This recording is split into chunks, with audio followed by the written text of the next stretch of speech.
During a rainstorm on the morning of October 22nd, 1968, in the Atlantic Ocean, the United States completed one of its most remarkably successful tests yet of man and machine in space. But this was only the ending.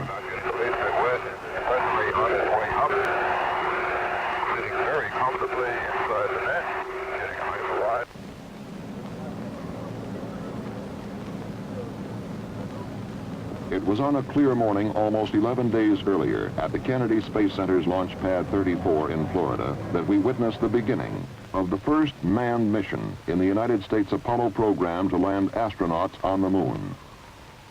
The purpose of the flight of Apollo 7 could be stated very simply: prove that the spacecraft command and service modules would function properly in space long enough to carry men to the moon and back. Accomplishing this was considerably less simple. It meant showing that a brand new spacecraft, far more complicated than its predecessors, would operate so well it could be trusted to take men well beyond near-Earth orbit. The astronauts were spacecraft commander Walter Schirra and pilots Don Isley and Walter Cunningham. The Kennedy Space Center had spent long days in preparation and checkout, working toward a launch time which had been set for months. It was not by chance that Apollo 7 lifted off only 2 3/4 minutes after the appointed moment. 5, 4, ignition, GR.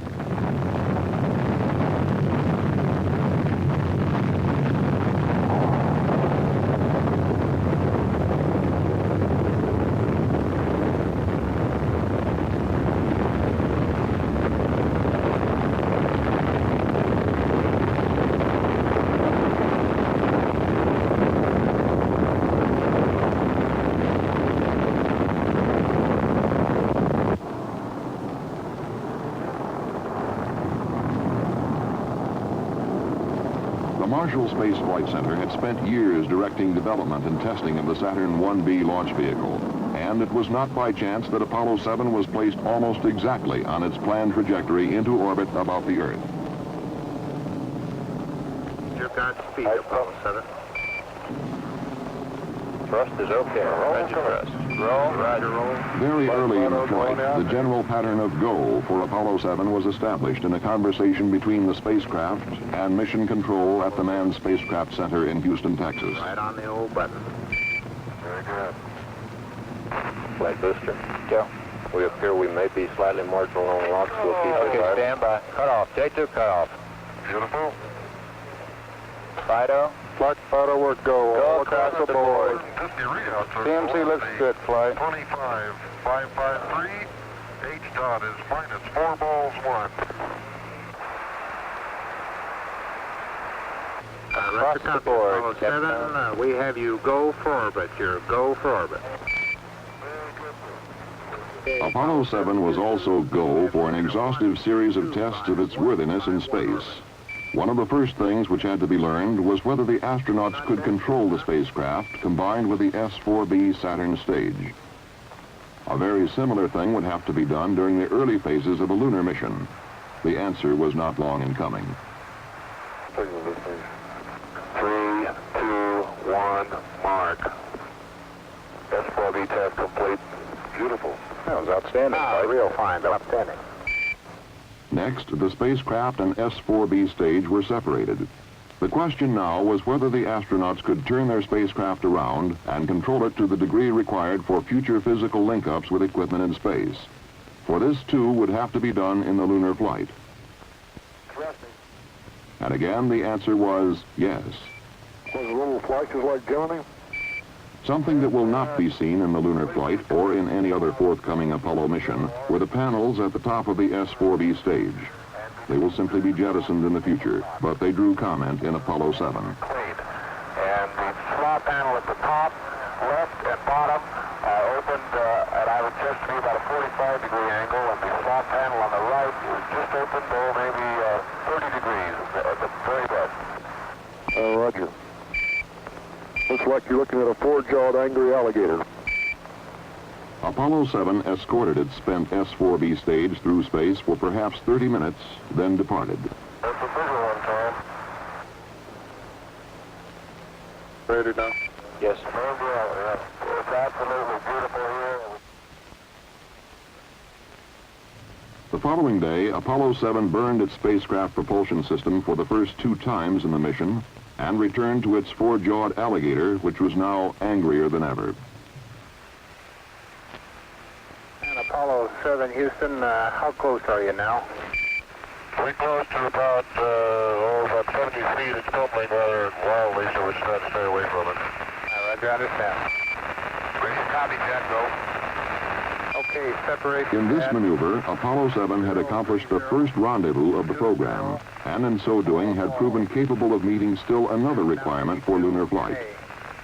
1618 plus 1221. Then, as we were to see in some of the most dramatic film ever returned from space, the crew would settle down to a weightless life in a spacecraft with 4 times more room than Gemini.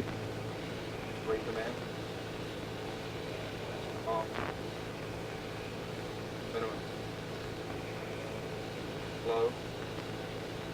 Off. AC. There would be a host of other tests under a host of other conditions. The equipment and systems required to sustain men's lives, to guide and control and propel the spaceship, to provide electric power, to communicate with those on Earth, would time and again prove their mettle. The propulsion system, for example, was burned 8 times, and it behaved perfectly every time. Off, down and guard.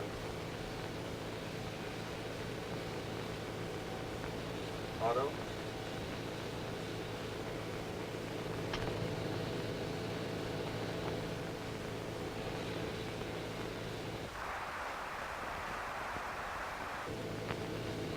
The crew worked with a telescope and a sextant, taking landmark and star sightings for navigation, as will be required for lunar flight.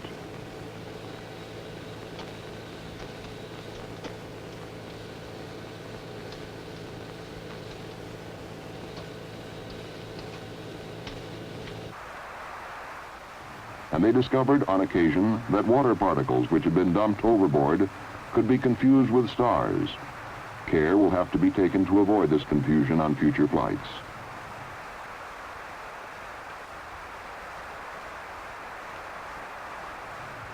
All in all, though, problems were minor and generally were readily overcome or solved. The spacecraft almost seemed to grow stronger as the days went by.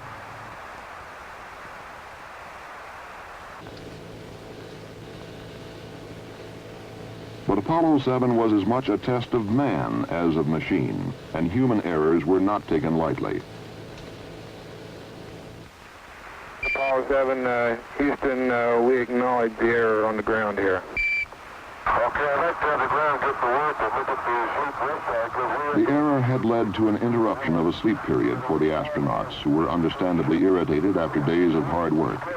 It was imperative that this situation be remedied. I want the rest of these workers worked out there. Apparently you can move up burn 3. How about giving us a chance to get some sleep?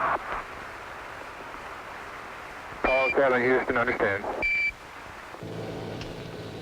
There were also those problems to which man is susceptible but cannot control, like the common cold. Oh, very good. I got a couple small items for you.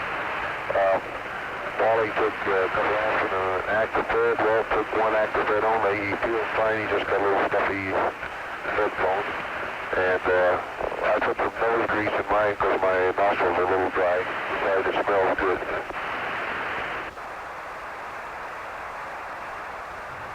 As the cold spread to all 3 astronauts, doctors feared that there might be discomfort, even pain, with eardrums as pressure increased during re-entry.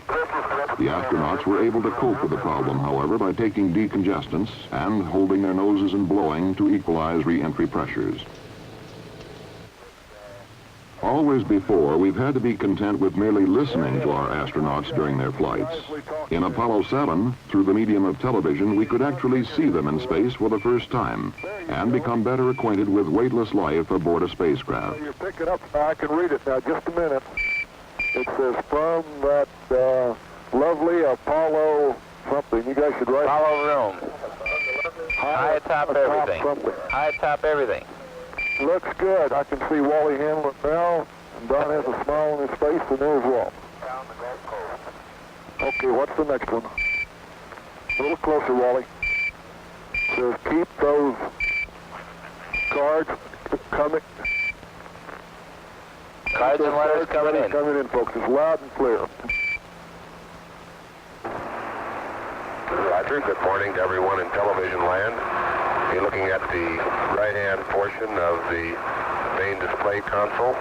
In the upper left-hand portion of your view, you would see the instrument that has to do with the cryogenics that are used to power the fuel cells and provide breathing oxygen to the spacecraft. As the flight of Apollo 7 proceeded day by day, confidence in men and equipment grew. The astronauts became accustomed to their home high atop everything. They had a chance to evaluate it as a place to live and work in space. Set. Set.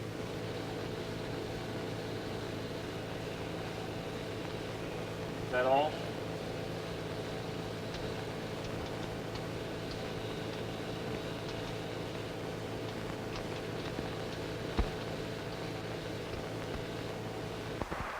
There was a chance to photograph Hurricane Gladys, which raked across Florida and headed out into the Atlantic. There was a chance to photograph areas of the Earth not previously pictured from space. For example, the coast of Chile and the Andes mountain range.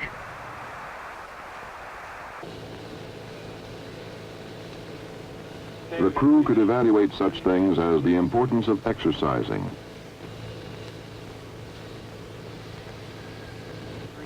the quality of sleeping arrangements, the palatability of food, seemingly small items, but things of essential importance in a lunar mission.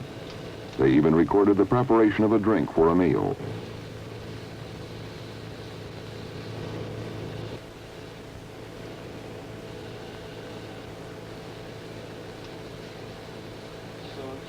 We have Comet Australian.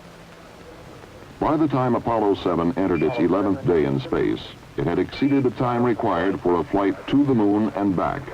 It was also well on its way to accomplishing all planned objectives and more. Apollo 7 was called 101% successful. On the morning of October 22nd, 1968, Apollo 7 began its final revolution, the 163rd. At approximately 259 hours and 39 minutes after liftoff, the spacecraft propulsion system was burned for the final time, and Apollo 7 headed home to Earth.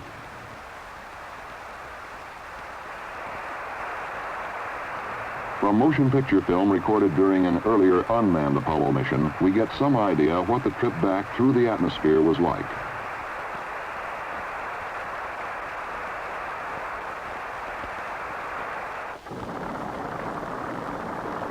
In less than an hour after touchdown in the Atlantic Ocean, the flight crew emerged from helicopters which had brought them to the recovery ship, the carrier USS Essex.